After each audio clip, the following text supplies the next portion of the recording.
पूरा Rohtak police crime को रोकने में और त्वरित गति से डिटेक्ट करने में लगातार मेहनत कर रहा है। और आने वाले चुनाव को ध्यान में रखते हुए हमने हमारा निगरानी और इंटेलिजेंस कलेक्ट करना और पुरानी रंजिश के बारे में पता करवाना जिससे शांति का भंग हो सकता है, उसका तेजी भी हमने बढ़ाया है।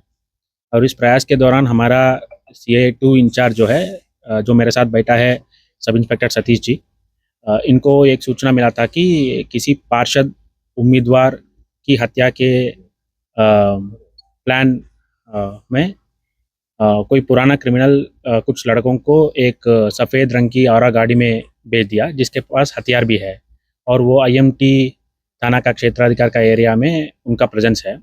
और इसकी सेंसिटिविटी और इम्पोर्टेंस को ध्यान में रखते हुए हमारा CA2 टीम ने वहाँ अपना गश्त और उस गाड़ी को आइडेंटिफाई करने की प्रयास शुरू किया।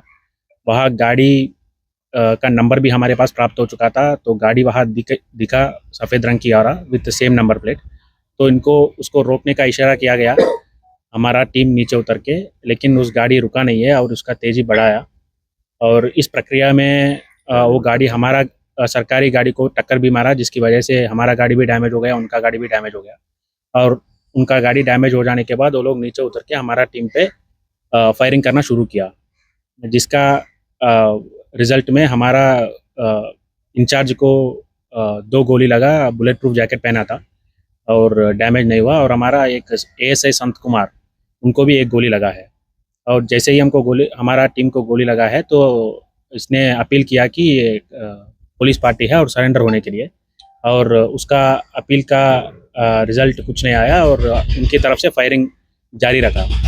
तो खुद की सेल्फ डिफेंस में और उनको काबू करने के लिए पहली हवाई फायरिंग हमारा टीम ने किया, और उसके बाद वो प्रयास भी विफल होने के बाद उनको न्यूट्रलाइज करने की नियत से उनकी बिलो द बेल्ट फायरिंग किया और उनको काबू कर लिया। काबू करने के बाद वहाँ 3 लोग मिला है जिसको गोली लगा है, जो हमारे ऊपर फायरिंग कर रहा था। 3 लोगों का नाम है संदीप, नरेश और अनुराग, जिसका भी क्रिमिनल हिस्ट्री है अराउंड कुल मिला के 20-25 मुकदमा है, जिसमें मर्डर, अटेम्प्ट टू मर्डर, लूट, डकैती, प्रिजनर्स एक्ट, ये सारे शामिल है। वहाँ उनके साथ उनसे हमको 3 वेपन भी रिकवर हुआ, और इस घटना के बारे में IMT थाने में पर्चा दर्ज है और इसका इन्वेस्टिगेशन अभी जारी है। किस तरह के मामले दर्ज हैं? इन लोगों के ऊपर इसमें 3 लोग है जो हमारा टीम पे फायरिंग किया। एक का नाम है संदीप, दूसरा अनुराग और तीसरा नितिन। इन लोगों के ऊपर अलग अलग धारा में जिसमें murder, attempt to murder, prisoners act, NDPS, लूट, डकैती, ये सारे शामिल है। तो उनकी उस तरफ से अराउंड 10-15 राउंड्स फायरिंग हुआ। हमारी तरफ से भी उतने अराउंड 10-12 राउंड्स फायरिंग हुआ, इंक्लूडिंग हवाई फायर से मिला के। सर, ये पुलिस ऑफिसर भी इंजर्ड हुए हैं, किसने भेजे थे सर? तो गैंग से कोई इनका गैंग का किस गैंग से जुड़ा हुआ है, किसने भेजा है, हम जांच कर रहे हैं, लेकिन प्रिलिमिनरी इन्फॉर्मेशन जो मिला है इसमें एक पुराना क्रिमिनल का नाम आया है। हम पूरा वेरीफाई करने के बाद उनका प्लान क्या था और किस पार्षद के ऊपर प्रयास करने के लिए इनको भेजा है, ये हम सारा वेरीफाई करके इन्वेस्टिगेशन में उसको हम फाइल पे लेके आएंगे। पुलिसकर्मी फॉर्चुनेटली घायल नहीं हुआ, लेकिन हमारा सब इंस्पेक्टर साहब जो है, जो CA2 का इंचार्ज है सतीश जी, इनको 2 गोली लगा है। लेकिन हम ऐसी ऑपरेशन में जब जाते हैं बुलेट प्रूफ जैकेट पहनते हैं, इसलिए गोली लगा नहीं है, लेकिन बुलेट प्रूफ जैकेट को इनको 2 गोली लगा है। ऐसे संत कुमार जी को भी 1 गोली लगा है। इनके साथ और भी कोई फिरौती का मामला था या कारण क्या है? प्रिलिमिनरी मतलब जो इन्फॉर्मेशन हमको मिला है, इसमें फिरौती का मामला कुछ नहीं है। हम जैसे मैंने बताया, आने वाले चुनाव को ध्यान में रखते हुए हमने पुराना एनमिटी, जो पुराना रंजिश केसेस है, उसमें उसको हम मॉनिटर करना और इंफॉर्मेशन कलेक्ट करना शुरू किया। ये भी उसी कैटेगरी का मामला है, पुराना रंजिश है इनका, और इस बेसिस पे इसने ऐसा प्रयास किया। ये हमारा इंफॉर्मेशन है, हम वेरीफाई करने के बाद इसको हम फाइल पे लेके आए। तो गाड़ी में हमको 4 लोग मिला है, 3 लोग के साथ 3 वेपन्स रिकवर हुआ। तीनों हमारे ऊपर फायरिंग किया, और एक ड्राइवर भी था जो सरकारी गाड़ी को टक्कर मार के चला गया, उनसे कोई वेपन रिकवरी नहीं है। उम्मीद है आपको कि और भी वारदातों का खुलासा हो सकता है?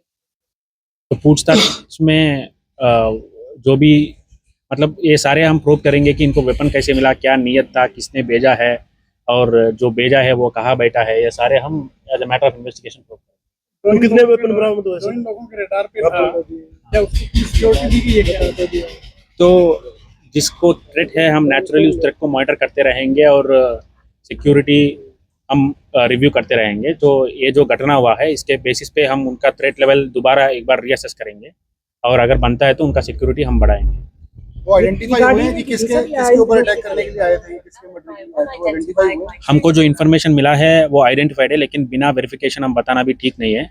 तो इतना तो क्लियर था कि किसी व्यक्ति की हत्या के बारे में आया था, तभी तो इनके पास वेपन्स भी था। तो क्या प्लान एग्जैक्टली क्या था ये वेरीफाई करने के बाद हम बता सकते हैं। जो किसी टारगेट पार्टी था से ये- रिलेटेड था या निर्दलीय कोई बात? अब वो हम वेरीफाई करने के बाद ही बता सकते हैं कि पहले किसके ऊपर अटेम्प्ट करने के लिए आए, ये तो हमको कंफर्म होना चाहिए, तो उसके बाद हम बता सकते हैं। किस गाड़ी में आए इसके नाम चल रहे हैं जिनका क्रिमिनल रिकॉर्ड रहा है, हाँ जी, इसलिए कंफ्यूजन की स्थिति है। अगर आप नहीं वहाँ गाड़ी जो आरा गाड़ी में था हमको न्यूट्रलाइज करने के बाद 4 लोग मिला है, जिसमें संदीप, अनुराग, नितिन और नरेश है। नितिन गाड़ी चला रहा था जो सरकारी गाड़ी को टक्कर मार के भागने की प्रयास किया। बाकी 3 लोग पुलिस पार्टी पर फायरिंग किया, तीनों से 3 वेपन मिले। जो इंजर्ड हैं क्या उनमें कोई सरकारी मुलाजिम भी है? जो 3 लोग आपने बताया जिनको गोली लगी, नहीं, उनमें हम कोई सरकारी कर्मचारी भी है? नहीं, हमारी नॉलेज में कोई सरकारी कर्मचारी नहीं है, सारे पब्लिक पर्सन मतलब सरकारी कर्मचारी कोई नहीं। कोई है सरकारी कर्मचारी?